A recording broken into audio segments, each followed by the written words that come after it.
Corinthians fica perto de anunciar Jesse Lingard, Renato Gaúcho pede Neymar na Copa do Mundo e o sorteio das oitavas de final da Liga dos Campeões. Essas e muitas outras notícias eu vou mostrar pra você na edição dessa sexta-feira do Boletim Weiner.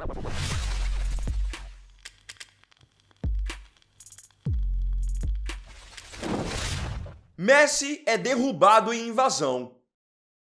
Ontem aconteceu o tão esperado amistoso entre Inter Miami e Independiente Del Valle. Esse amistoso deveria ter acontecido há algumas semanas atrás e não foi possível o amistoso acontecer porque o Messi tinha se lesionado. Então o Inter Miami, o próprio Independiente Del Valle, a organização do amistoso, todos eles decidiram adiar a partida para que ela pudesse acontecer quando o Messi já estivesse recuperado. Afinal, praticamente todo o público que havia adquirido ingressos para o jogo tinha feito isso apenas para ver o Messi. Então o jogo aconteceu ontem e o Inter Miami venceu por 2-1 com um gol de pênalti do argentino. Só que teve uma cena que chamou a atenção. Essa aí em que um torcedor invade o campo querendo abraçar o Messi.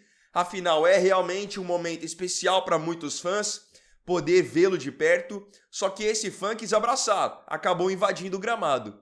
Só que quando a segurança foi tentar desfazer esse abraço do fã com o Messi acabou sendo derrubado junto. E claramente não curtiu muito o que aconteceu. O Messi ele tem o estilo próprio dele, é um jogador que em geral ele é mais frio nesse contato com os fãs, então deu para perceber que ele não gostou do abraço e também não gostou de ter caído junto na confusão. CR7 compra time na Espanha. Falamos do Messi, agora vamos falar do Cristiano Ronaldo, que deu um passo novo agora pensando no mundo dos negócios. O atual atacante do Al Nassr da Arábia Saudita comprou um time na Espanha. Ele adquiriu 25% das ações do Almeria, time que hoje está na segunda divisão do Campeonato Espanhol, mas que já esteve na primeira e inclusive já levou muitos gols do Cristiano. De acordo com o jornalista Fabrício Romano, esse é apenas o começo da trajetória de Cristiano Ronaldo no mundo dos negócios. Ele informou que a tendência é de que o Cristiano compre outras equipes também e tenha praticamente um portfólio de equipes. Com o Cristiano comprando 25% do Almeria, eu digo para vocês que eu nem me surpreenderia se depois, lá na frente, ele jogasse até um pouquinho pelo Almeria. Já pensaram? O Cristiano já disse por mais de uma vez que ele gostaria muito de ter a oportunidade de jogar ao lado do seu filho. Então quem sabe isso mais pra frente não pode acontecer num time que ele acabou de comprar. Jovem quer alto salário no PSG. Você conhece o atacante Seny Mayulu? Pode ser que não. Se você acompanha o PSG, você deve conhecer outros atacantes, como o Dembélé, o Doué, o Barcola, o Kvaratskhelia. Mas o Mayulu, ele faz parte do elenco comandado pelo técnico Luiz Henrique. Só que parece que o Mayulu está se achando mais do que ele realmente é. Segundo o portal Ici Paris et de France, o Mayulu está pedindo um valor acima do normal para renovar o seu contrato com o PSG, que hoje tem validade até 2027. Para vocês terem uma ideia, ele ganha mais ou menos hoje 2 milhões de euros por temporada. Um valor considerável para um jogador que nem é titular, nem é peça importante. Então ele ganha 2 milhões de euros. E de acordo com esse portal, ele quer renovar, mas ele quer renovar recebendo mais, por exemplo, do que o João Neves, que é titular absoluto do time. E ganha mais ou menos 5 milhões e 800 mil euros por temporada. Então ele está exigindo praticamente triplicar o seu salário. E essa postura dele, esse pedido, não foi bem visto pelo PSG. O clube até tem interesse na permanência do Mayulu, mas não nesses moldes. Ele tem 28 jogos na atual temporada, 4 gols marcados e 5 assistências. Se o João Neves, que é o João Neves, que hoje é uma peça importante, jogador de seleção portuguesa, tá ganhando menos que 6 milhões de euros, o que leva o Mayulu a acreditar que ele tem que ganhar mais do que um jogador como o João. E tem mais, não é como se o João Neves tivesse começado no PSG. Ele veio numa grande transação do Benfica. Então o Mayulu tá querendo uma valorização que hoje é desproporcional ao que ele entrega em campo. E é numa dessas em que o jogador quer ir com muita sede ao pote que pode acabar perdendo uma grande oportunidade. Porque numa dessas o PSG vai e não renova com ele vai para outro time e acaba não ficando em um time de ponta como hoje é o PSG. É uma oportunidade que ele está deixando escapar por uma falta de percepção da realidade. Mbappé gera medo na França. Segundo informação do jornal francês L'Équipe, Kylian Mbappé está gerando uma tensão na seleção francesa. E é uma tensão envolvendo a Copa do Mundo. O Mbappé ele tem sofrido com algumas lesões nessa temporada e ele nem jogou a última partida do Real Madrid na Liga dos Campeões contra o Benfica por conta de lesões, dores no seu joelho esquerdo.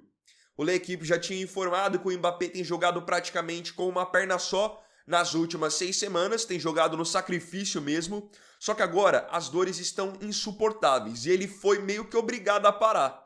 Vai ficar de 10 a 15 dias de molho para ver se as dores melhoram. A ideia inicial do Mbappé é não passar por nenhum procedimento, nenhuma cirurgia.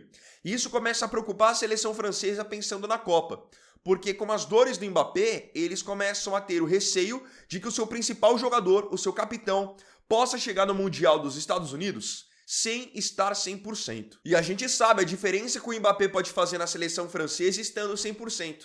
Agora, se ele estiver jogando com dores, sem estar no seu melhor nível, a França perde e perde muito. Porque mesmo que eles tenham outros jogadores de altíssimo nível, nenhum, claro, vai fazer a função do Mbappé. Sorteio das oitavas da Champions. Nessa sexta-feira, a UEFA realizou o sorteio dos confrontos das oitavas de final da Liga dos Campeões. Vamos a eles? Lembrando que os times que estão à direita nos confrontos, eles têm a vantagem de fazer o jogo da volta nas suas casas. Os confrontos são PSG e Chelsea, Galatasaray e Liverpool. De novo, como toda a temporada, Real Madrid e Manchester City. Teremos Atalanta e Bayern de Munique. Esses 4 primeiros confrontos são do lado esquerdo da chave. No lado direito nós temos Newcastle contra Barcelona, Atlético de Madrid e Tottenham, Bodo Glimt e Sporting e o último confronto desse lado da chave é entre Bayer Leverkusen e Arsenal. Nessas oitavas de final teremos alguns reencontros de confrontos que já aconteceram nessa temporada. Galatasaray e Liverpool, por exemplo, se enfrentaram na fase de liga, com a equipe turca levando a melhor. Real Madrid e Manchester City também se enfrentaram nessa temporada e têm se enfrentado em temporadas anteriores.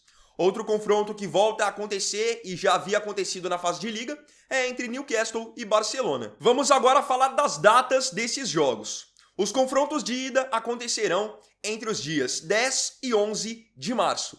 Os confrontos da volta na semana seguinte, nos dias 17 e 18 de março. Isso significa que nós temos mais ou menos 2 semanas até as partidas de ida. Mais tarde, às 7 horas no canal, eu vou trazer uma análise mais detalhada dos jogos das oitavas de final e vou trazer também os meus palpites de quem passará de cada duelo. Fiquem ligados. Flamengo perde a Recopa. Depois de ter perdido a Supercopa do Brasil para o Corinthians, o Flamengo perdeu agora a Recopa Sul-Americana para o Lanús da Argentina. Na partida de ida, o Flamengo tinha jogado mal, perdeu pelo placar de 1-0 e ontem se esperava que no Maracanã fosse conseguir reverter o placar, mas isso não aconteceu. O Flamengo tinha perdido na ida e perdeu também no jogo da volta, tomando uma virada e perdendo por 3-2. Acreditem, o Flamengo saiu perdendo por 1-0 num vacilo do goleiro Rossi com o Ayrton Lucas, lateral esquerdo. Foi buscar a virada com 2 gols de pênalti, um do Arrascaeta e outro do Jorginho, sendo que, neste que o Jorginho converteu, eu achei que o pênalti não foi pênalti, que tinha sido uma falta fora da área, ali quase na linha, mas não pênalti. E mesmo assim, com o 2-1 no placar, o jogo foi para a prorrogação e no finalzinho da prorrogação, o Flamengo tomou 2 gols. Um de cabeça numa jogada de escanteio e o outro em que o Flamengo já tinha abandonado a defesa, tinha todo mundo indo pro ataque e aí o Lanús foi e matou o jogo. Eu vou fazer algumas críticas a respeito das escolhas do Felipe Luiz, mas eu não poderia deixar de mencionar os erros individuais. Querendo ou não, o Flamengo chegou a ter o 2-1 no placar e a decisão estava indo para os pênaltis. Só que ontem, os erros individuais custaram muito caro. Quem acompanhou ao jogo viu que estava chovendo muito no estádio e isso pode fazer sim com que os jogadores escorreguem. E foi exatamente de uma escorregada que saiu o primeiro gol do Lanús, marcado novamente pelo Castilho. O Rossi está praticamente no meio campo e toca a bola para o Ayrton Lucas. Ali, o que o Ayrton Lucas tem que fazer? Ou você manda essa bola de primeira para frente, no caso ele está de costas, mas você dá esse passe de primeira forte lá para o outro lado, ou você domina protegendo e espera alguém se aproximar. O que o Ayrton Lucas fez? Devolveu a bola para o Rossi. O passe não foi bom, o Rossi escorregou, e aí o Flamengo acabou tomando um gol em que o goleiro não estava no gol. Justamente porque o Ayrton Lucas quis inventar de voltar uma bola para o goleiro em uma situação que você não pode voltar a bola para o goleiro. Além desse erro do Ayrton Lucas com a infelicidade do escorregão do Rossi, no segundo gol do Lanús, a culpa foi do Paquetá, claramente. O zagueiro do Lanús sobe para disputar a bola e o Paquetá, que é quem tá na marcação dele, fica totalmente vendido. Então pode colocar na conta do Paquetá esse segundo gol. Aí, no terceiro, ele é só uma consequência dos outros dois. Porque se o Flamengo não tivesse tomado esses dois gols a partir de erros individuais, o terceiro não aconteceria. Porque o Flamengo não estaria desesperado e colocando todo mundo no ataque, abandonado a defesa. Filipe Luís erra nas escolhas. Agora eu quero falar sobre as escolhas do técnico Filipe Luís. Para mim ele foi muito mal de novo ontem na sua escalação. Quando a gente olhou para o ataque do Flamengo na escalação, nós vimos um ataque sem um centroavante, sem um jogador de mais presença de área. E isso era importante no jogo de ontem, tendo em vista que a defesa do Lanús ia jogar ali todo mundo fechadinho, dando chutão, marcando perto. Então qual é o sentido de você tentar ter um ataque de velocidade quando o seu adversário não vai te dar campo para você explorar essa velocidade? Então o Felipe montou um ataque com Carrascal de um lado, Samuel Lino do outro e o Plata como último homem. Qual é o sentido disso? O que o Samuel Lino tem feito que o credencia a ser titular? O que o Plata tem feito nos últimos jogos que o credencia a ser titular? Aí você olha para o banco, você tem Pedro no banco, que é um jogador de muito mais presença de área. Você tem Bruno Henrique, que é um jogador também de muito mais presença de área. Sem contar que esses jogadores, Bruno, Pedro, já estão acostumados com grandes decisões pelo Flamengo. Você olha para o meio campo, você começa com o Everton Araújo, sendo que você tem o Jorginho, tem o Paquetá no banco. Qual é a minha visão? Se você vai jogar uma final em que você perdeu a partida de ida, você precisa escalar com aquilo que você tem de melhor. E para mim o Felipe não escalou com o que ele tinha de melhor. O Flamengo tinha muitas peças melhores que estavam no banco, então eu não entendi isso. Sem contar que eu não quero agora pegar e crucificar o Ayrton Lucas pelo erro do primeiro gol, mas qual é o sentido de o Alexandro, que é o dono da posição, estar no banco e ele não ser escalado como titular? Se alguém argumentar que o Alexandro estava no banco, mas não entrou, não foi colocado como titular porque não tinha condição física, então desculpa, ele não pode estar no banco. Novamente o Filipe Luís peca nas suas escolhas, peca na escalação e eu acho que sim, isso teve uma influência grande para o Flamengo não ter conseguido a vitória no jogo de ontem. Cebolinha anuncia a saída do Flamengo. Após a derrota, a perda do título da Recopa Sul-Americana, o atacante Everton Cebolinha, que entrou no decorrer do jogo, anunciou para a ESPN e para a coluna do Fla que essa será a sua última temporada com a camisa do time rubro-negro.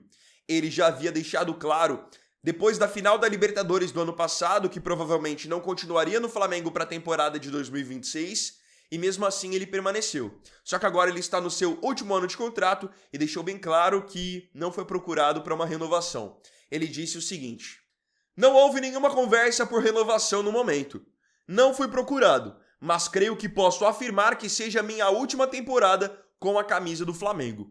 Eu vou falar agora sobre a situação do Everton Cebolinha, exatamente o mesmo que eu havia dito depois da final da Libertadores, quando ele revelou que alguns times já estavam interessados nele. O Cebolinha, pela qualidade que ele tem, a bagagem que ele tem, é um jogador que, para mim, ele é titular em praticamente todos os times do Brasil. É um bom atacante, finaliza bem, é rápido, é driblador. Um dos únicos times em que ele vai sofrer para ter espaço é exatamente no Flamengo, porque como é um elenco muito recheado, muito qualificado, existe uma briga maior por posição. Então eu acho até que o Everton Cebolinha cometeu um erro ao ter permanecido no Flamengo. Porque se ele tinha a intenção de jogar mais, de ter mais minutagem, ele tinha que ter ido para outro time. E olha que não foi por falta de oportunidades. Grêmio quis, Cruzeiro quis e mesmo assim ele optou por ficar no Flamengo. Neymar dá a vitória ao Santos. Ontem tivemos jogo pelo Campeonato Brasileiro. O Santos recebeu o Vasco na Vila Belmiro e venceu pelo placar de 2-1. Primeira vitória do Peixe no Brasileirão. E essa vitória só aconteceu por conta de Neymar. Após ser criticado na eliminação do Santos para o Novo Horizontino no Campeonato Paulista, o Neymar ontem jogou bola demais, colocou a bola debaixo do braço e realmente fez a diferença. Fez os 2 gols da vitória do Santos e, por sinal, 2 belos gols. No primeiro, aquela bola em que ele entra chapando rápido no canto oposto do goleiro, que sempre foi uma marca registrada do Neymar desde o seu começo de carreira. E depois, no segundo tempo, uma arrancada, depois de a zaga do Vasco bater cabeça, sacar a cara com o Léo Jardim e dar uma cavadinha de esquerda. O que mostra o nível de recurso que o Neymar tem. É um cara que todo mundo sabe do seu poder de finalização.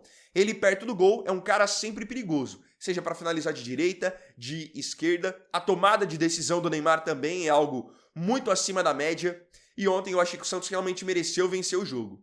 Procurou mais, teve mais posse, o Vasco acabou fazendo um gol a partir de um erro do Santos, então eu achei que a vitória do time da casa foi realmente o mais justo. E o Neymar representou, jogou muito. Uma mudança até que eu percebi no jogo de ontem em relação ao Neymar foi que o Neymar ele jogou mais perto do gol. Podem ver que o Vojvoda nem escalou o Gabigol como titular porque o último homem dele lá na frente mesmo era o Neymar. E o Tassiano voltava muito mais para fazer essa recomposição. Achei que dessa forma o time do Santos funcionou melhor. Mesmo que por vezes pecasse um pouquinho na criação, na saída de bola, você ter o Neymar mais perto do gol para que ele possa finalizar mais, eu acho que é o ideal. Você recuar muito o Neymar para ele ajudar na fase de construção, você perde um cara que é letal perto do gol. Neymar versus Thiago Mendes. Ontem nós tivemos o reencontro de Neymar e Thiago Mendes, que tem já uma antiga rivalidade.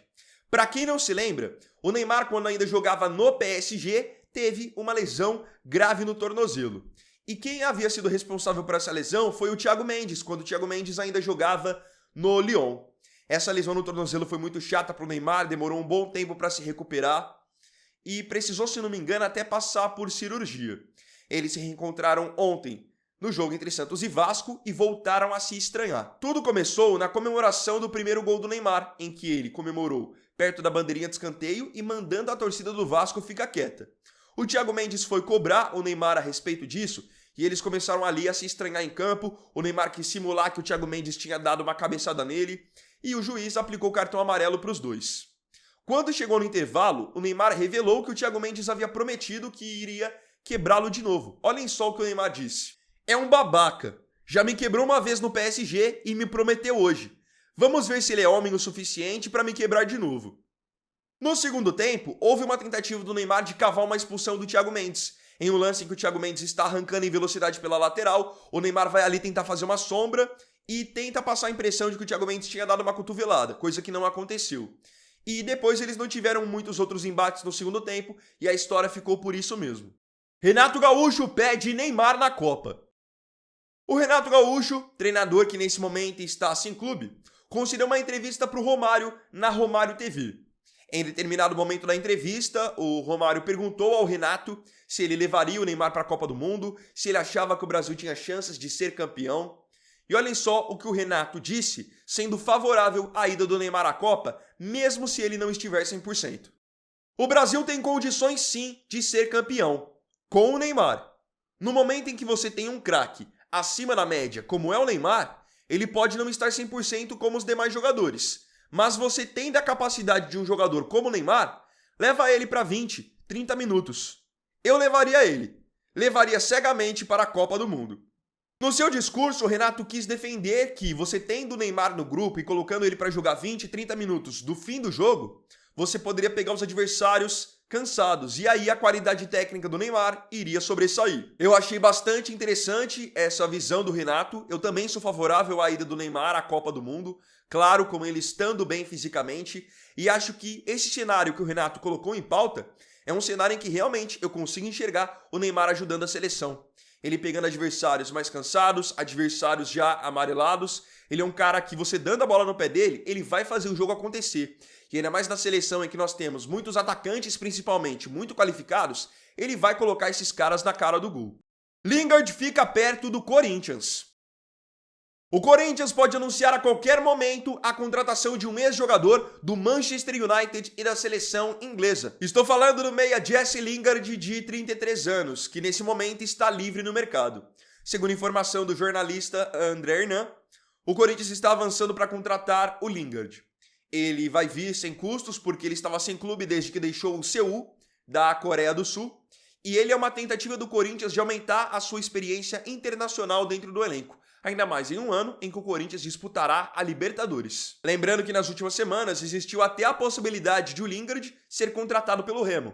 Aconteceram negociações, mas o Corinthians é quem vai agora fechar com ele. De acordo com o jornalista Samir Carvalho, o Lingard está vindo para o Corinthians para ter um salário de R$700 mil por mês, que é um valor abaixo do imaginado para um jogador com bagagem de seleção inglesa e tantos anos de Premier League. Se a gente levar em consideração que você tem outros jogadores do Corinthians hoje ganhando mais do que isso, estão vendo com bons olhos a possibilidade de ele ganhar só 700 mil. É que dizer só 700 mil é complicado, mas digo isso porque tem outros no Corinthians ganhando muito mais. Na sua última experiência, no seu último clube, que foi no Seul da Coreia do Sul, o Lingard teve 67 jogos, marcou 19 gols e deu 10 assistências. Eu acompanhei muito da carreira do Lingard desde quando ele surgiu no Manchester United. Ele passou por outros times dentro da própria Inglaterra, como o Derby County, Leicester City, o West Ham, o Nottingham Forest. E a verdade é que é um jogador de muitas oscilações, muita irregularidade.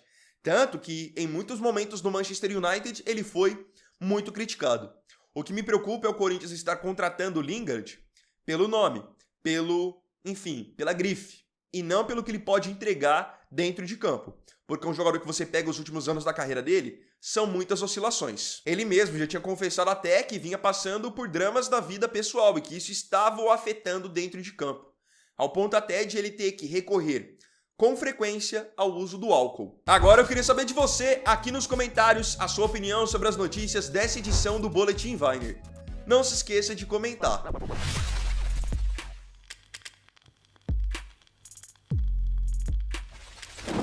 Então, bom, galera, esse vídeo aqui foi o primeiro dessa sexta-feira. Eu agradeço profundamente a você pela companhia em mais um vídeo. Se tiver gostado, deixe o seu like, se inscreva no canal e compartilhe também. Então é isso, galera. Tamo junto, até mais tarde e até o próximo vídeo. Fiquem todos com Deus. Vini Weiner aqui, valeu, falou e fui!